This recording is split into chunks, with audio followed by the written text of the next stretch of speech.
The Democratic Alliance is holding its Human Rights Day commemorative event in Claremont in Johannesburg. Federal Chair Helen Zille is expected to highlight human rights violations affecting residents there in her keynote address. Newzroom Afrika's Zola Sholwana is live from that location and joins us now. Zola, good morning.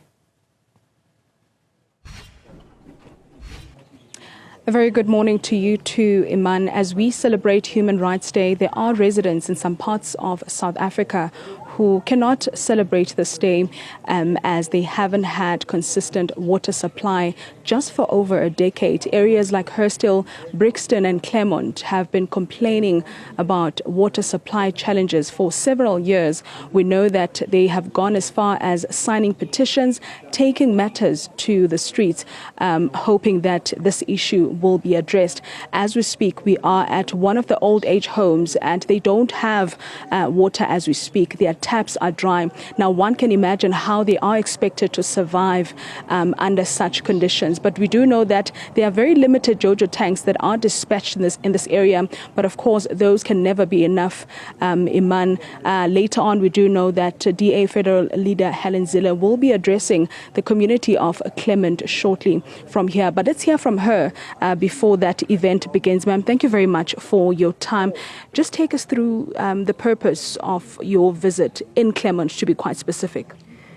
Thank you very much, Zola. We are here today because it is Human Rights Day and because the human rights of the residents here are being violated by the fact that they don't have a primary human right, which is access to clean drinking water. Now, you mentioned Hurstville, and we understand that the Hurstville Reservoir has not been maintained by the Johannesburg City Council for many years. It has cracks in it, it can't be filled, and that is the reason that the people living in these communities don't have water. Now, this is a violation of their rights, and in fact, if the city of Johannesburg, instead of running all kinds of corrupt and lavish schemes, had just invested in basic maintenance, this would not have happened. And that is what happens when people have a government that really doesn't care about them and just cares about enriching cadres. And we are saying to all the people living here, in DA-run municipalities, this doesn't happen because we always invest in maintenance and make sure that the reservoirs are fixed and that the water supply is working. Here we have a situation where Johannesburg has had record rainfall, but people don't have water because the rainwater is not captured by the city council in the reservoirs, and then it doesn't get to the people in a clean and drinkable way. And it's tragic when I've been to all these flats, I see they filled their bathtubs with water that they've collected outside when it rains, so that they have water to flush their toilets. But they battle to get water to put, for example, in a kettle to have a cup of tea. No one in 2025 should be living like this, especially in the economic hub of South Africa, which is Johannesburg. And here you should be the richest municipality in the country. They're bankrupt now because of all the misspent money and the corruption. And instead of having huge resources to invest in maintenance and infrastructure, you have this situation with fundamental violation of human rights 30 years into our democracy. Now, Helen, when it comes to this water issue, there's been a lot of blame and a blame game to be quite specific, especially when it comes to, the city of Tshwane, where that residents in Hammanskraal have been battling with water challenges, even when they were under the DA-led municipality. That has not been resolved. Should people be hopeful that under the government of national unity, perhaps things will change? Well, the government of national unity is not responsible for basic service delivery. That is the local municipality. And here we have an ANC-led, multi-party, corrupt and failing municipality. And this is the consequence. In Tshwane, the Rooiwal wastewater treatment works was a corrupt tender given out long time ago by ANC cadres in the municipality. They were the officials there. And that failed again and again and again. And when Celia Brink was there, he actually got it on the road to be fixed and got clean water running there for the first time until the ANC ousted him again because he was too successful. In Cape Town, we have a maintenance and infrastructure budget that is bigger than all the other metros put together.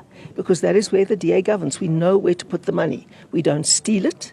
We put it into infrastructure and maintenance so that people can live with dignity, with their basic infrastructure, their water, their electricity, their sewerage, all of those things being maintained and delivered. Thank you very much, Helen Zille, for your time. Let's also hear from a resident who's been battling with water here in this old age home. Sir, thank you very much for your time. Take us through your challenges, with water. I also understand that you also have electricity challenges as well. Yes, the water problem is getting a serious problem because now they're playing with our sleeping times also, because during the evening you must well up and get up again. And then when we have pains, aches and pains, and it's difficult.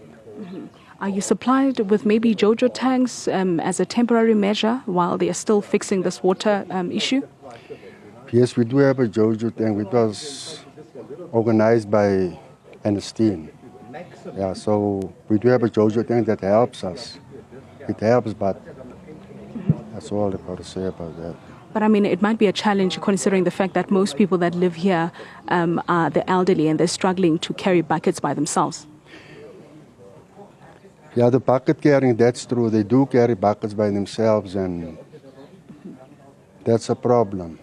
Okay. All right. Thank you very much for your time, sir. Well, Iman, that's one of the residents essentially taking us through their challenges that they encounter here at this old age home. And, this entire community has quite a number of them.